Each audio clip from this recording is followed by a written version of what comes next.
Hello guys, कैसे हैं आप? उम्मीद करते हैं कि आप सब खैरियत से होंगे, खुश होंगे। मेरा नाम है मोहम्मद से। मेरा नाम है रहमान अनवर।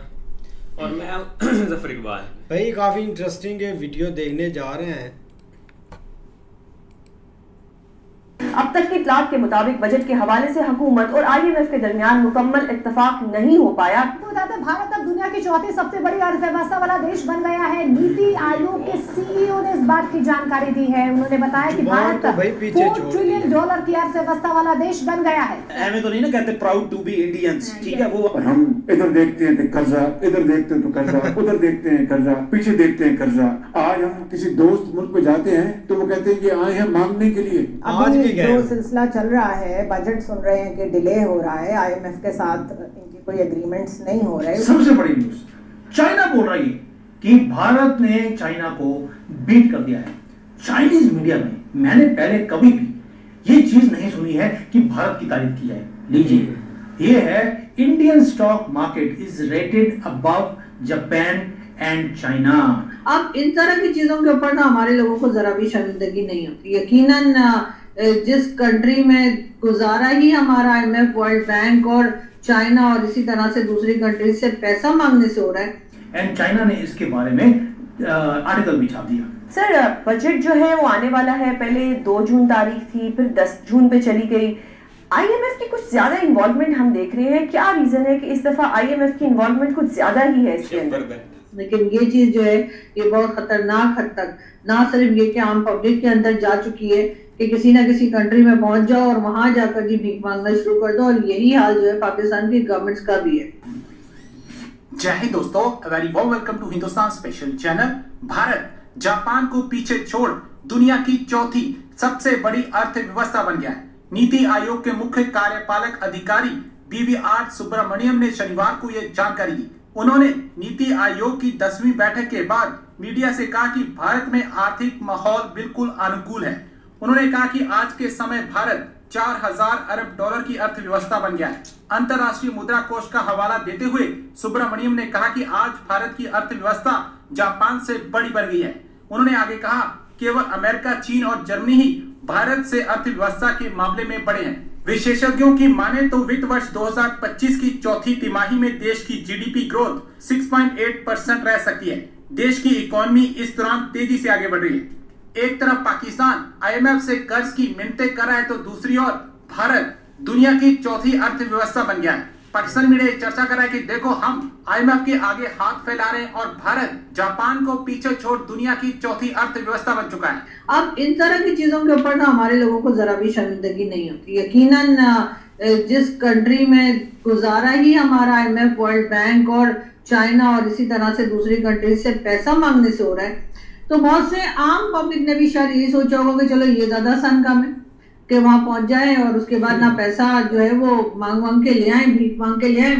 इसलिए कि अगर जो लोग यहाँ से जाते हैं, जो पाकिस्तान की स्टेट जिनको भेजती है, जिन्होंने सूट पहना होता है, टाई लगाई होती है, अगर उन लोगों को भी रोका जाए और कहा जाए कि अब से आप चाइना से, कुवैत, कतर, ओमान या सऊदी अरेबिया या किसी भी और कंट्री से आप पैसा नहीं मांगेंगे, ना वर्ल्ड बैंक से ना IMF से, आप खुद काम करेंगे, अपनी फैक्ट्रीज ओपन करेंगे या रीओपन करेंगे और उसके बाद जो भी आपसे काम बन पड़ता है वो आप करेंगे, लेकिन मेहनत करेंगे, लेकिन आप पैसा नहीं मांगेंगे, तो शायद आम पब्लिक भी इस तरफ ही सोचे। लेकिन ये चीज जो है ये बहुत खतरनाक हद तक ना सिर्फ ये कि आम पब्लिक के अंदर जा चुकी है कि किसी ना किसी कंट्री में पहुंच जाओ और वहां जाकर जी भीख मांगना शुरू कर दो, और यही हाल जो है पाकिस्तान की गवर्नमेंट्स का भी है।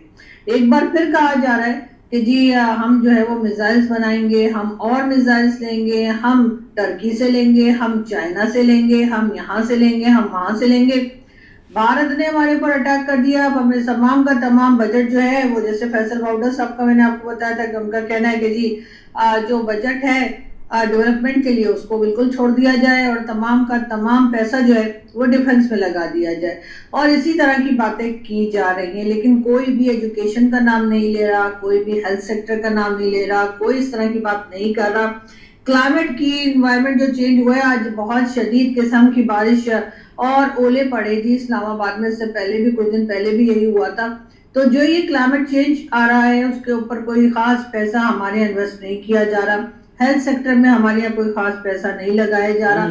उसके साथ एजुकेशन का तो मैंने आपको पहले भी बताया कि बुरा हाल है, लेकिन हाँ डिफेंस बजट पे हमारे यहाँ पैसा पे पैसा लगाया जा रहा है और मिसाइल बनाएंगे और ऐसा मिसाइल होगा वैसा मिसाइल होगा, चाइना से लेंगे फला कंट्री से लेंगे, भारत के दांत खट्टे कर देंगे, पता नहीं क्या क्या बातें यहाँ पर मुसलसल चल रही हैं। हम कौन सी दुनिया में रहते हैं, हम पता नहीं क्या सोचते रहते हैं।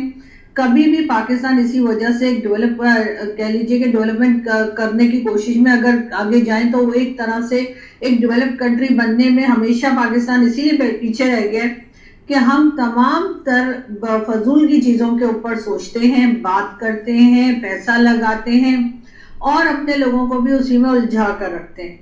अब भारत के साथ झगड़ा जो चल रहा है वो चले अपनी जगह चल रहा है, लेकिन उसके साथ BLA का झगड़ा भी चल रहा है, TTP के साथ भी चल रहा है और ये तमाम चीज़ों के होते जो आम पब्लिक है वो बेचारी भूखी मर रही है तो वो करती है चलो कहीं से जाके भीख मांग के ले आते हैं। बहरहाल उनको रोकने का बंदोबस्त उन्होंने करना ही था, लेकिन सऊदी अरेबिया बहुत नाराज है, UAE बहुत खफा है पाकिस्तान से। उनका कहना है कि जी लोगों को रोकिए वरना हम हज उम्रे के लिए भी पाकिस्तान का नाम निकाल देंगे और बहुत मुश्किल पेश आ जाएगी। अब यहाँ पर होना तो ये चाहिए कि आप अपनी इकोनॉमी को जो है बेहतर करें। अपने यहाँ जो आप लोगों ने खुद भीख मांग मांग कर यानी कि वर्ल्ड बैंक और IMF से जो भीख मांग मांग कर अपने मुल्क चलाने का जो एक सिलसिला शुरू कर रखा है उसको किसी तरीके से रोका जाए और उसके बजाय ढंग के तरीके से जो बाकी नॉर्मल कंट्रीज चलती हैं उस तरह से पाकिस्तान को चलाया जाए। लेकिन पाकिस्तान 78 ईयर से कुछ इसी तरीके से चल रहा है। मैंने तो कभी कोई ऐसी बात देखी नहीं जो बाकी कंट्रीज में होती है नॉर्मल सी और यहाँ भी होता है। यहाँ हर चीज कुछ अलग ही तरह की जाती है, कुछ अलग हटके ही होता है और उसके बाद बढ़के तो हम इतनी लगाते हैं कि हम अभी तक जश्न मना रहे हैं कि पाकिस्तान ने जी भारत को बड़ा टफ टाइम दिया। अब कोई बिलीव कर रहा है, कोई बिलीव नहीं कर रहा है। लोगों का कहना है कि जी पहले भी कई जंगें हुई हैं, पहले भी कई बार लड़ाई हुई है और आपने तो हमें कुछ इसी किस्म की बातें सुनाई है जो आप सुना रहे हैं। चाइना बोल रही है कि भारत ने चाइना को बीट कर दिया है। चाइनीज मीडिया में मैंने पहले कभी भी ये चीज नहीं सुनी है कि भारत की तारीफ की जाए। लीजिए, ये है Indian stock market is rated above Japan and China. ये किसकी तरफ से हो रहा है? जितने दुनिया के बड़े फंड मैनेजर्स हैं ये बात उन्होंने बोली है और चाइना ने नोट किया है एंड चाइना ने इसके बारे में आर्टिकल भी छाप दिया। न्यूज के अंदर है कि भारत ने चाइना को बीट कर दिया है, यानी कि दुश्मन ने आपकी तारीफ करनी शुरू कर दी। दुनिया वॉच कर रही थी एक ही चीज, USA और चाइना का जो ये इकोनॉमिक चेस चल रही है, लेकिन हमारा जो टाइगर है भारत का उसने साइलेंटली राइज करना शुरू कर दिया। ना जापान, ना साउथ कोरिया, ना ही माइटी चाइना, भारत राइज कर रहा है, पीरियड। ये लैंड है धर्मा की और यहां पर हमारी डिटर्मिनेशन है कि इस देश को 2047 तक हमने डेवलप्ड कंट्री बनाना है। एंड अवर स्टॉक मार्केट, जो हमारी स्टॉक मार्केट है, it is the most favoured stock market in the world.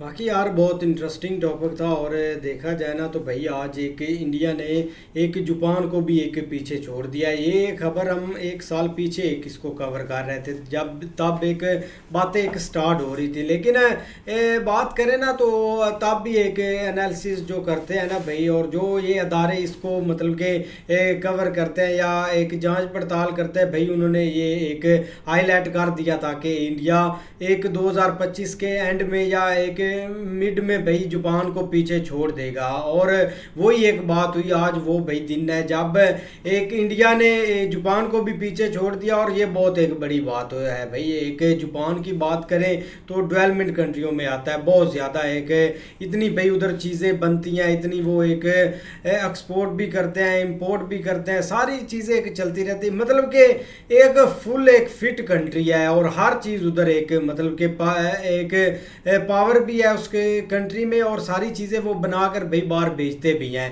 अगर इकोनॉमिक की भाई बात करें ना तो एक स्ट्रॉन्ग इकोनॉमिक भी है और काफ़ी टाइम लगा इंडिया को इस चीज़ को पीछे छोड़ने में।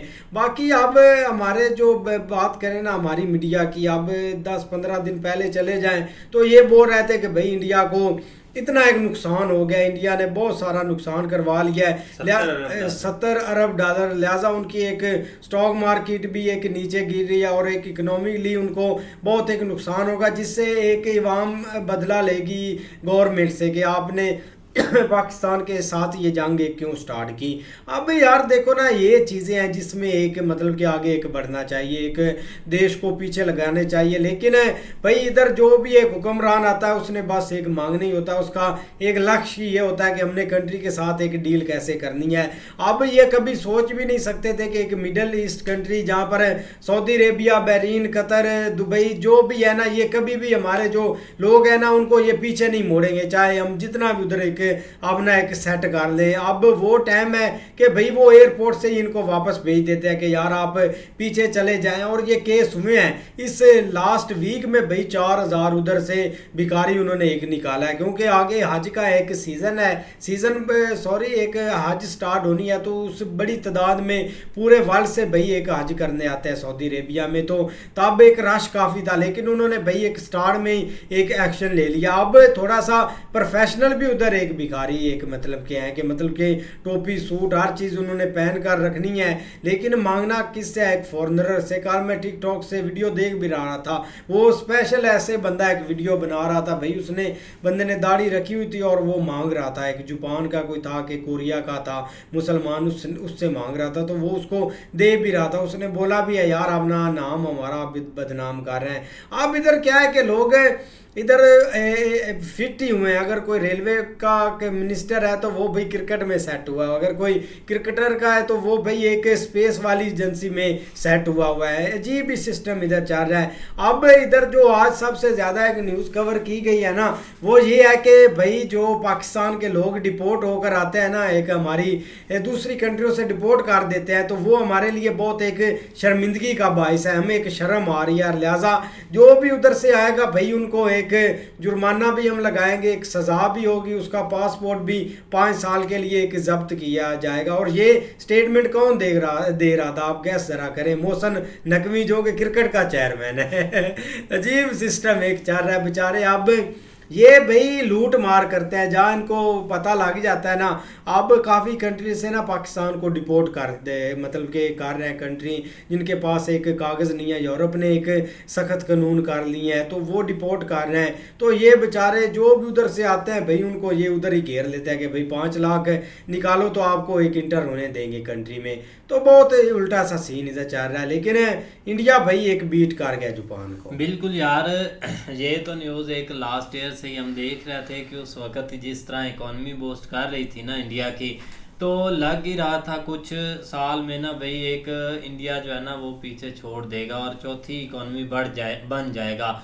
और वही बात हुई कि हम इस चीज़ के ऊपर लगे हुए थे कि इंडिया की इकॉनमी को काफ़ी ज़्यादा जो लॉस हुआ है, जो अभी लास्ट वार हुई है या पाकिस्तान ने कुछ ऐसा किया इसी वजह से इकॉनमी को काफ़ी भाई इधर उधर होगी। लेकिन भाई आज देख ले वही न्यूज़ है कि भाई इंडिया चौथे नंबर पर आ गया है। मतलब आगे इसमें कोई शक नहीं है कि वो अपनी कोशिश करेंगे, जहाँ पर यहाँ इतनी इकॉनमी आगे आ गई है तो आगे जो बड़ी कंट्रीज़ हैं टॉप 3 में उनके आगे, तो वहाँ उनके आसपास भी ज़रूर एक इंडिया आएगा अगर इस तरह आगे बढ़ते रहते हैं तो। लेकिन उल्टा हमारी एक जो इकॉनमी है, इकॉनमी क्या इधर कोई भी चीज़ आप देख ले भाई हर चीज़ पीछे पीछे ही जा रही है। कोई एक भाई उम्मीद नहीं है कि किसी भी एक फार्म में ना हम भाई एक ठीक हो जाए, कोई भी हमारी चीज़ ठीक हो जाए, कोई ऐसा हमें लगता ही नहीं है। चाहे वो भाई इधर से लोग जा रहे हैं आ रहे हैं जो भी है, जो अभी ये जो मामला बना हुआ है ना, लोग यहाँ से जा रहे हैं उनको भाई जो इन्होंने रोका हुआ है ना, वो सबसे लोगों को जाने भी नहीं देते, कंट्री भी नहीं छोड़ने देते, जाने भी नहीं दे रहा है। और आने के लिए भी भाई उन्होंने आज एक नया कानून बना दिया है, 5 लाख रुपया और 5 साल के लिए, तो भाई साल के लिए पासपोर्ट गया उस बंदे का और अलग एक जलील उसको किया जाएगा। ये कानून बन रहा है इधर। नहीं ऐसे ही है, लेकिन एक तो भाई अगर ये हो गई है इस तरह, मतलब इंडिया चौथे नंबर पे आ गया, फिर तो बहुत बड़ी न्यूज़ है। कोई ऑफिशियली मुझे लगता है अभी कोई न्यूज़ इस तरह की नहीं आई, लेकिन देखो एक आध दिन में या हो सकता है सर प्रशांत की इसके ऊपर कोई वीडियो आ जाए तो वो उसमें काफ़ी वो डिटेल के साथ समझा देंगे। लेकिन फिर भी अगर ये अचीव हुआ है तो बहुत बड़ी अचीवमेंट है। देखो ना, 5वें नंबर पे काफ़ी एक देर से जो है ना वो इंडिया पहुंच चुका था, और उस वक़्त भी यही लग रहा था कि 2025 के एंड या 26 के स्टार्ट में इंडिया जो है ना वो मतलब चौथे नंबर पे चला जाएगा। लेकिन अब ये एक बहुत बड़ी न्यूज़ है। बाकी जो भाई एक मेन चीज़ यही यहाँ पे एक देखने वाली है कि हमारे इधर बहुत बड़ी कैंपेन चलाई जा रही है, अभी भी चलाई जा रही है कि इंडिया जो है ना वो इकोनॉमिकली हमने उसको बहुत ज़्यादा नुकसान पहुंचाया, और हर तरह से। और हम देख रहे थे कि पिछले दिनों एक वीडियो आई थी जिसमें इंडिया की जो स्टॉक एक्सचेंज जो है ना वो मतलब मार्केट है वो भी एक टॉप पे जा रही थी, और मतलब एक जो है ना वो चाइना से भी ऊपर थी। तो इस तरह करके ना कोई हमें इस तरह का कोई एक इकोनॉमिकली गिरावट जो है ना वो इंडिया में नज़र नहीं आई है, और हर तरह से एक वो भाई एक बिल्कुल लेवल के ऊपर है जिस तरह एक पहले चल रहा था। लेकिन यहाँ पे थोड़ा सा सीन ये है कि अब थोड़ा सा कोशिश हो रही है कि दोनों कंट्री जो है ना वो दौड़ गए हैं बाकी मुल्कों की तरफ। अब इंडिया ने भी डेलीगेशन भेजा हुआ है, पाकिस्तान ने भी डेलीगेशन तो नहीं भेजा, पाकिस्तान ने शहबाज शरीफ को भेज दिया कि जाओ अब आप जो है ना वो कोई मांग के कोई पैसा मिल जाए तो ठीक है, नहीं तो उनका शुक्रिया अदा, क्योंकि वो इस्लामी ममालिक के पास गया है जिन्होंने भाई जंग में सपोर्ट किया है, उनका थैंक यू अदा करने। अभी शाम को देख रहे थे तुर्की गया है, और एक वो जो तुर्की का सदर है उसके साथ मिल भी रहा था। बाकी अच्छी न्यूज़ है, धक्के से मिल रहा था, फोर्सली उसको मिलता है क्योंकि वो आगे से ऐसे हाथ करता है, ये उसको गले लगा लेता हूँ साईं जी। लेकिन अच्छी वीडियो थी, देखते हैं नेक्स्ट वीडियो में, तब तक के लिए गुड बाय, टेक केयर।